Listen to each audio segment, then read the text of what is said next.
O Senhor esteja convosco. Ele está no meio de nós. Proclamação do Evangelho de Jesus Cristo, segundo Marcos. Glória a vós, Senhor. Naquele tempo, Jesus foi a Nazaré, sua terra, e seus discípulos o acompanharam. Quando chegou o sábado, começou a ensinar na sinagoga.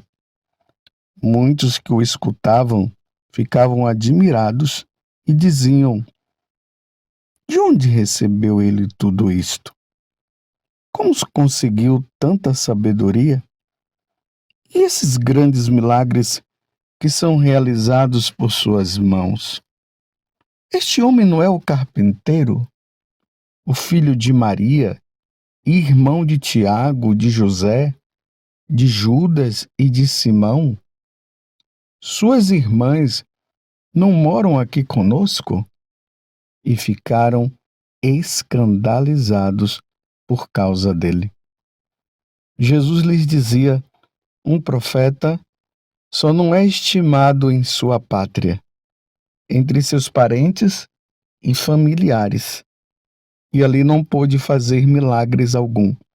Apenas curou alguns doentes, impondo-lhes as mãos, e admirou-se com a falta de fé deles. Jesus percorria os povoados das redondezas, ensinando. Palavra da salvação, glória a vós, Senhor. Meus irmãos e minhas irmãs, estamos caminhando, como eu sempre falo, com São Marcos, e São Marcos vai apresentando Jesus para nós. Um detalhe: o Evangelho de São Marcos foi o primeiro evangelho escrito. Aí, ele é o menor de todos os evangelistas, porque tem Mateus, Lucas, João e Marcos. Se for comparar, os capítulos dos outros são maiores. E Marcos, ele é muito sintético, mas ele é muito detalhista também. Agora, São Marcos está apresentando Jesus que volta para Nazaré. Aqui é importante notarmos uma coisa. Jesus, ele nasceu em Belém. As profecias do Antigo Testamento diziam que o Messias viria de Belém. Lembram que no Natal, César Augusto, ele instituiu lá um decreto, um recenseamento, e José e Maria, eles moravam em Nazaré e foram para Belém. Tudo isso foi providencial para que Jesus pudesse nascer em Belém, como as profecias diziam. Belém é também a cidade onde Davi nasceu. Então, Herodes, quando Jesus nasce, Herodes pretende matá-lo, e aí eles vão para o Egito, e quando eles retornam do Egito, eles voltam para Nazaré. Então, em Nazaré, Jesus foi criado lá. Então, quando ele volta do Egito, Jesus foi crescendo ali na cidade de Nazaré. Por isso que aqui está dizendo, nós estamos no capítulo 6, do versículo 1 até o 6 do Evangelho de São Marcos. E aqui diz: naquele tempo Jesus foi a Nazaré, sua terra, e seus discípulos o acompanharam. Então, a terra aonde ele foi criado, mas aonde ele nasceu foi na cidade de Belém. E aqui acontece uma coisa, deixa eu retomar de novo outro fato importante para nós entendermos o evangelho de hoje. Vocês se lembram que eu tenho falado que Jesus, ele foi para Cafarnaum. Ele usou Cafarnaum como o lugar aonde ele ia divulgar a boa nova, porque Cafarnaum era um lugar central, era um lugar muito importante para que a divulgação do evangelho pudesse chegar também às nações. Então, Cafarnaum era o quartel-general de Jesus. Então, até então, o que é que nós temos visto? Jesus ali na sinagoga, vai para casa da sogra de Pedro, e depois ele vai para o mar da Galileia. Esses dias nós vimos Jesus saindo ali agora da região de Israel e ele vai para a Decápole, que são 10 cidades pagãs, e lá nós vimos Jesus expulsando o demônio daquele homem. Agora Jesus volta e ele vai para onde? Ele vai para Nazaré. Depois da fama dele ter se espalhado por tantos lugares, ele vai para Nazaré. É importante nós notarmos que lá também, no Evangelho de São Lucas, fala que Jesus, logo depois que ele foi batizado, ele foi para o deserto ali, porque o batismo já foi no deserto, mas ele foi para um lugar mais profundo no deserto, e lá foi tentado pelo demônio, e lá diz que ele, cheio do Espírito Santo, ele foi para Nazaré, para a sinagoga de Nazaré. São Marcos aqui mostra, agora, de uma forma não igual a São Lucas, porque ali diz que ele foi para a sinagoga, e aqui Marcos diz que um dia de sábado, ele também chegou ali a ensinar na sinagoga, o povo estava escutando. Esse detalhe aqui, Lucas mostra de forma diferente. Lucas vai dizer que Jesus foi, abriu o livro do profeta Isaías, ele disse: hoje esse oráculo está acontecendo, que era Isaías 61, que oráculo que estava acontecendo? O Espírito do Senhor repousa sobre mim, porque ele me enviou para proclamar a boa nova aos pobres, para libertar os cativos e assim por diante. Então, quando Jesus, estando ali na sinagoga, ele começa a falar, o povo fica admirado. Muitos que o escutavam ficavam admirados. E a admiração era tão grande que eles olhavam para Jesus e diziam: mas como pode? Como pode vir tanta sabedoria desse homem? Mas esse homem não é o filho do carpinteiro? Ele não é o filho de Maria? Nós não vimos ele ali com os parentes dele? Porque foram 30 anos Jesus quietinho, aprendendo as coisas com José, o ofício de carpinteiro, ali aprendendo com Nossa Senhora as coisas.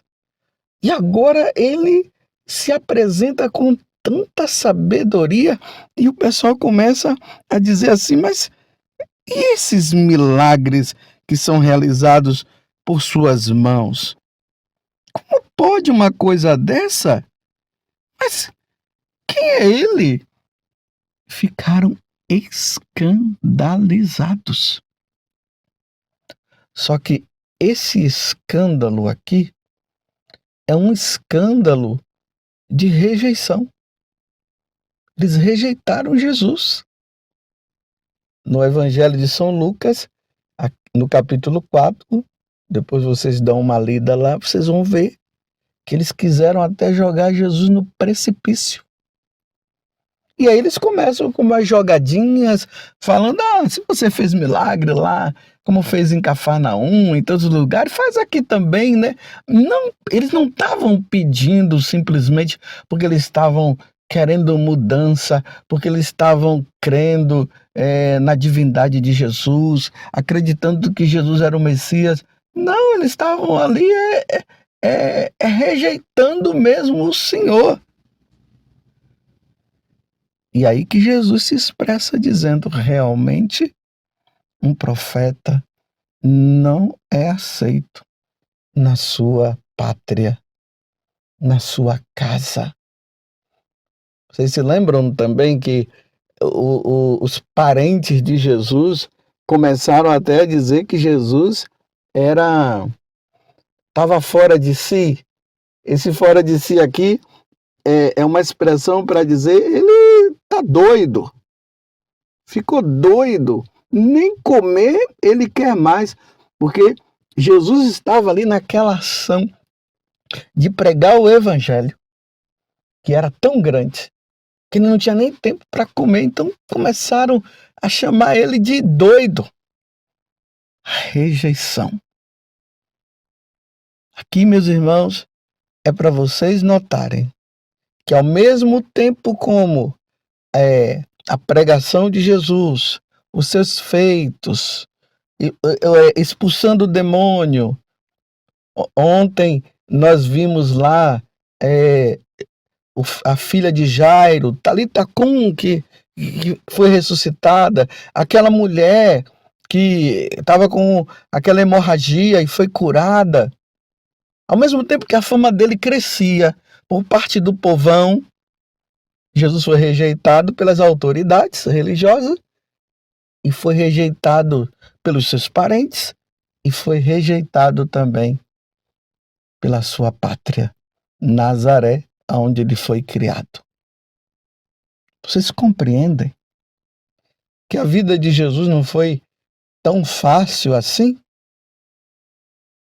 A fama dele se espalhava, mas era uma espada de dois gumes.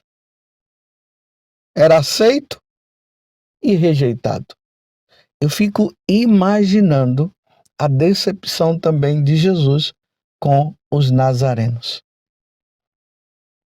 Eles não o aceitaram. Mas vocês poderiam dizer assim, mas Padre José Augusto, e o que é que tem isso a ver conosco? Tem muito a ver, meus irmãos. Tem muito a ver. Quantas pessoas que são desacreditadas pelos seus parentes por causa da conversão dele. Está ali naquele processo de conversão, de mudança de vida, e é desacreditado pelos parentes. Justamente os parentes que poderiam incentivá-lo, acabam não incentivando. Você já viu aquelas pessoas que dizem assim, vamos ver até onde é que vai essa conversão. Vamos ver até onde vai essa mudança de vida. Ah, eu conheço, eu sei quem é você. Enquanto as pessoas de fora acreditam na mudança de vida, os de dentro, aqui abre um parêntese, eu não estou dizendo que são todos, mas acontece muito entre os parentes. O descrédito por parte deles quando acontece uma pessoa ali que faz parte daquela família e que está mudando de vida. Fecho parênteses. Foi isso que aconteceu. Jesus não foi acolhido nem pelos parentes, nem pelo povo de Nazaré e muito menos pelas autoridades. Só o povão estava com ele. Vamos imaginar que Jesus se sentia só. Talvez você que esteja na caminhada tenha até se sentido só. Mas Deus está contigo. Não desanime, não. Deus está contigo. O que importa é a vida nova que você está levando. O que importa é a vida com Deus. Muitas vezes, nesse momento, nós somos provados. Deus permite até a provação para que nós não nos orgulhemos, para nós não nos acharmos melhores do que os outros. Aí Deus até permite essas provas. Paulo, ele foi rejeitado em Atenas. A pior pregação que Paulo fez foi em Atenas. Converteu ali algumas pessoas. Ele foi rejeitado também. Ainda mais quando ele começou a falar da ressurreição dos mortos, aí é que eles não quiseram saber dele mesmo. Nós passamos por isso.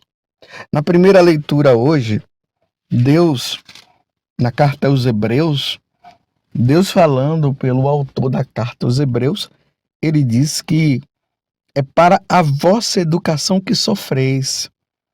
E é como filhos que Deus vos trata, pois qual é o filho a quem o pai não corrige?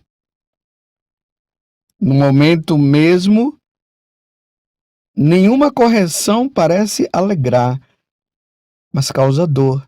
Depois, porém, produz um fruto de paz e de justiça para aqueles que nela foram exercitados. Nós estamos na carta aos Hebreus, capítulo 12, do versículo 4 até o 15. Portanto, ele diz: firmai as mãos cansadas e os olhos enfraquecidos, acertai os passos dos vossos pés, para que não se extravie o que é manco, mas antes seja curado. Aí, vejam só, quantas pessoas que seguem a Deus e agora estão dizendo assim, diante de provas que elas estão vivendo: ninguém me compreende, ninguém me ajuda, eu estou sozinho. Se você for ler a vida dos santos, eles passaram por momentos difíceis, de solidão, não tiveram ninguém que cuidasse deles. A Santa Dulce dos pobres, quando ela começou a recolher ali em Salvador aquelas pessoas, e depois ela levou lá para aquele galinheiro e ficava ali cuidando. Ela passou por uma prova de 10 anos. A congregação foi retirada dali e ela ficou só cuidando daqueles pobres. A rejeição, foi rejeitada. Ela se sentiu só. Um profeta não é aceito na sua própria cidade. Depois de tudo, aí ela foi acolhida de novo. Aí a congregação voltou e aí aconteceu o hospital e tudo mais. Mas até chegar lá, quantas provas ela passou? Então, se você está passando por qualquer tipo de prova, primeira coisa, não blasfeme contra Deus, não. Não entra nessa onda de dizer: ah, Senhor, eu tenho feito tantas coisas e o Senhor não olha para mim. Não, meus irmãos, se submeta à situação. Deus está contigo. Deus está provando. Não se sinta também como salvador da pátria, ou seja, salvador da tua casa, da tua família. Reze pelos membros, porque os membros da sua família não vão te ouvir. Às vezes, pode ser que ouçam, mas na maioria das vezes são outras pessoas que acabam ouvindo, ou que eles ouvem, e aí pode até acontecer a mudança. Aí nesse momento é tempo de oração, de penitência, de oferecimento a Deus. E aí os frutos serão colhidos depois. Então Jesus foi rejeitado pelos seus. Você está sendo rejeitado? Então olhe para Jesus e veja que também ele foi rejeitado. E não entre naquela situação de vitimismo. Em frente, segure, pegue a sua cruz e vá em frente. Olhe para Deus e seja fiel você. Você compreendeu? Se Jesus foi rejeitado, por que você também não poderia ser? A fidelidade é muito importante nesse momento. Que Deus nos conceda a graça da fidelidade e quanto mais nós formos rejeitados, mas olhemos para Jesus e encontremos nele a força necessária para perseverarmos. Louvado seja nosso Senhor Jesus Cristo, para sempre seja louvado, e a nossa Mãe Maria Santíssima. seja fiel até a morte.